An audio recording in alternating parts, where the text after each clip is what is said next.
Hey guys, welcome back once again. Welcome back. We're going to watch this video. If you really miss this guy, I want you to watch this video from the beginning to the end. I'm from Africa. I miss him too. I want us to watch this video. Let's watch it, guys. Black, white, Latino, Asian, Native American, young, old, gay, straight, men, women, folks with disabilities, all pledging allegiance under the same proud flag to this big, bold country that we love. That's what I see.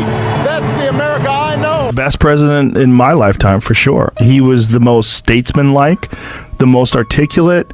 He was the most reasonable and measured, and he embodied in my mind what I would like to represent the United States. No, Obama was not a perfect president, but you know what he never, ever fucking did? He never goddamn embarrassed me. Cool, calm, collected, poised, educated, intelligent, like, oh, I miss my man, I miss him. It bothers Donald Trump, if you haven't figured this out, on a deeply personal, guttural level, that Obama is more educated than him, higher regarded than him, is somebody that no matter where he goes will always receive applause. Meanwhile, he out here getting booed. There's no room Obama could walk into and not get applause or respect.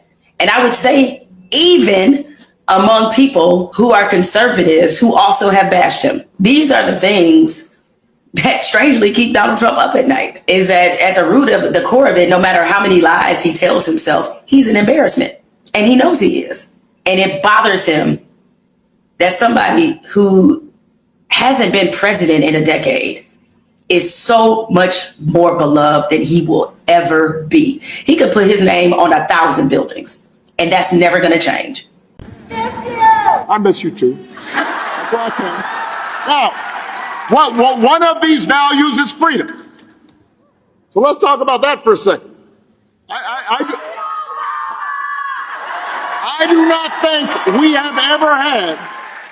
I don't think we've ever had an election where candidates understand the concept, the idea, and the reality of freedom so differently.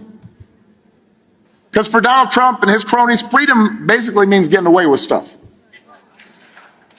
It means, well, you know, if I want to bust a union, I can get away with that. Real strength's working hard. Real strength's carrying a heavy load without complaining. Real strength is about taking responsibility for your actions. Real strength is telling the truth even when it's inconvenient.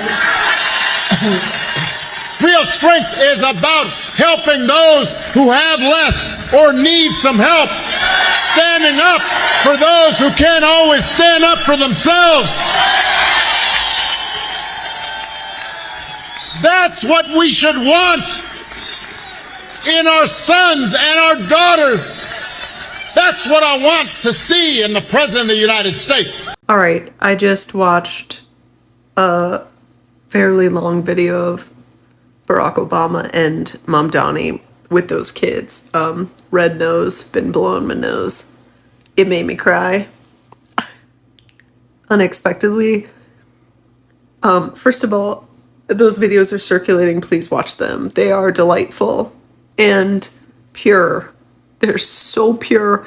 And Barack Obama and Mom Donnie are so good with the kids. And the kids are so adorable. And the best thing about kids is that they don't care about famous people.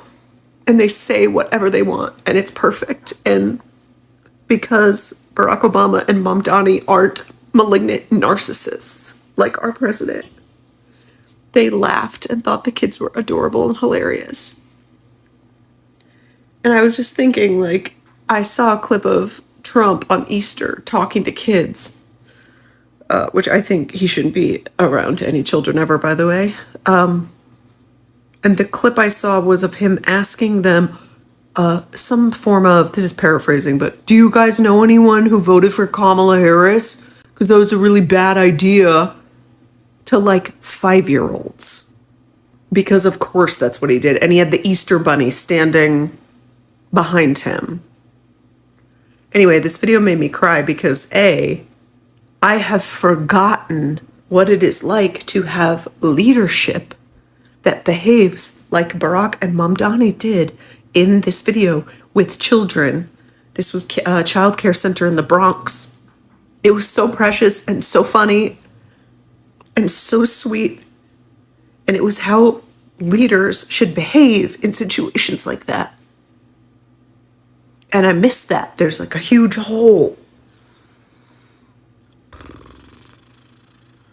Anyway, if you see the videos, you need to watch them because they will make you feel good. I mean, also sad because we don't have that right now in the president, and his entire cabinet. But anyway, they are heartwarming and wonderful.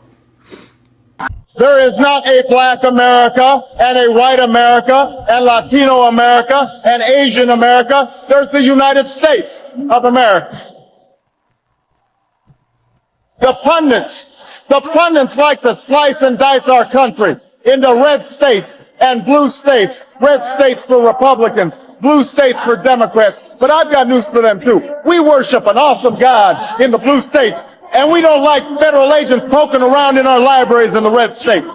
There is not a liberal America and a conservative America. There is the United States of America. That's not who we are. That's not our idea of America. We don't want masked folks with rifles and machine guns patrolling our streets. That's what happens in other places that we used to scold for doing that. But Obama deported way more people. They called him deporter-in-chief. Obama deported over 3.1 million people. Biden deported over 4.4 million people. Not once did either one need troops in the street in order to get that done. Both also follow the Constitution and gave them due process. They also didn't generalize all Latinos as criminals. They also didn't start going after U.S. citizens. They also didn't start selling their own merchandise or want to become the first dictator in the U.S. I have to make a decision as President of the United States as to what is best. I'm sorry, what's going on? Watch what happened when President Obama suddenly had to pause his conference to save someone's life. Somebody's not feeling good? All right. We can get our doctors back there to help out.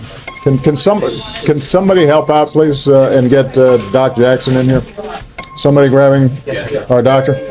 Thank you, Mr. President, for stopping. Of course. In the meantime, just give her a little room.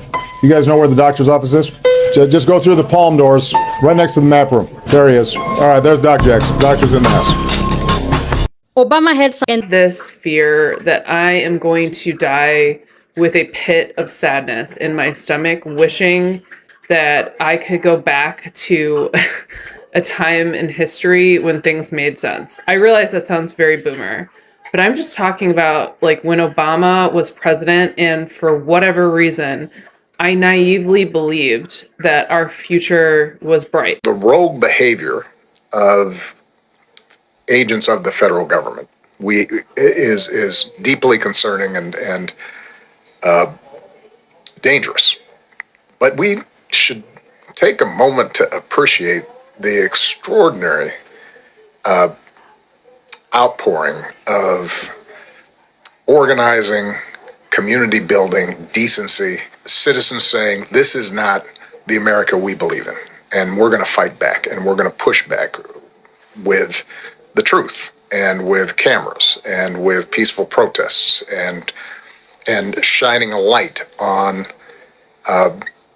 the sort of behavior that in the past we've seen in authoritarian countries, and we've seen in dictatorships, but we have not seen in America.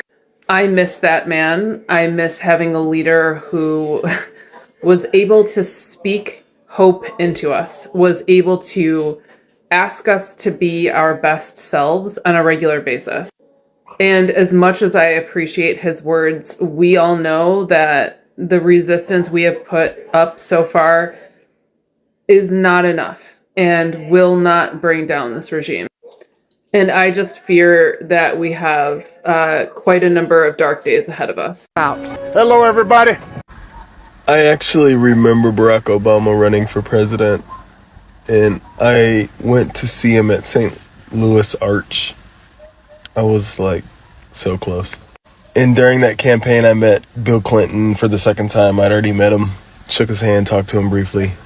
I remember it feeling so amazing back then. It just felt so hopeful. And he was the first post 9/11 president, you know. And for me and my group, we were kind of not really trusting President Bush. The whole 9/11 thing was just so weird. But it felt like this new message of like love and unity, caring about others and helping people that, you know, have less. Yeah, Trump,